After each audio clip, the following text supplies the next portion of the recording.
There's no question that right now the MAGA movement, as they like to call themselves, is nothing short of a cult, right? It is a cult of personality built around Donald Trump. He cultivated it, he grew it, and it's a cult. So the big question, of course, is what happens when Donald Trump is no longer around? I mean, he's not immortal. Something eventually is going to make it to where he's not able to lead his cult anymore. And that leads us to a question from one of our YouTube community members. ZepFan74 asks, as far as cults go, the leader is not replaced unless they die. Trump is getting closer to the end of the line. I believe Trumpism will go on regardless if he passes on. Who do you think the person is that would take his place as the MAGA cult leader?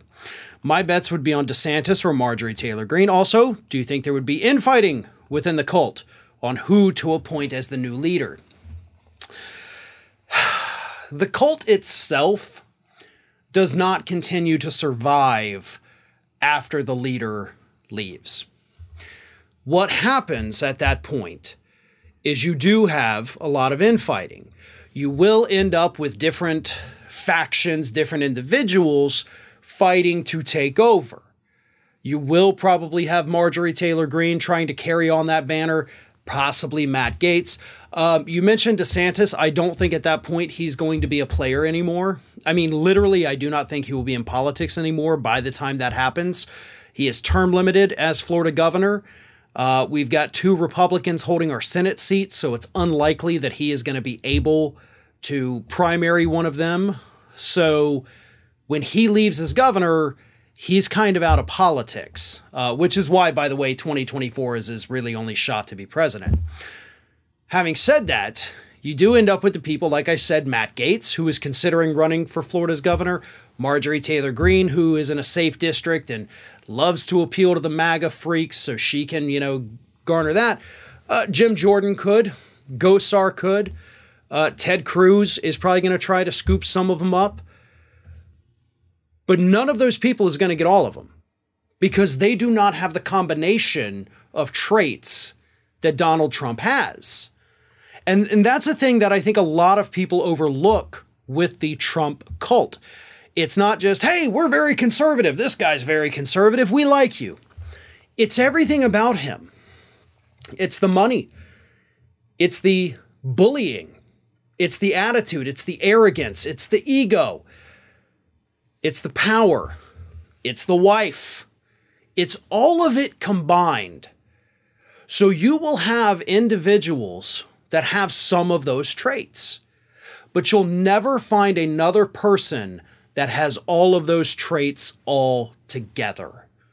So once that person leaves, if there has not already, by the way, been an heir apparent, then the cult fractures. Part of it goes to Ted Cruz, part of it goes to Green, part of it goes to Jim Jordan, part of it goes to Matt Gaetz, but it is fractured at that point. At which point, by the way, they just rebrand themselves because all these MAGA freaks used to just be the Tea Party.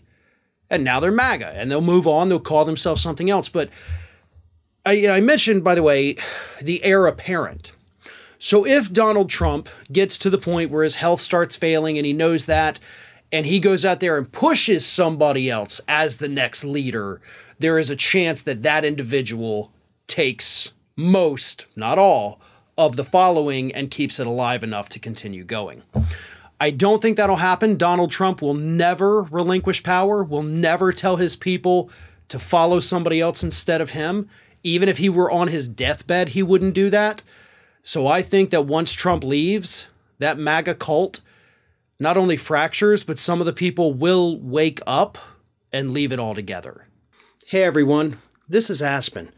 And did you know that for the low cost of $0 per day, you can subscribe to the Fair and Balanced YouTube channel. We also encourage you to like, comment, and share. But again, click that subscribe button and help Aspen not be so grumpy.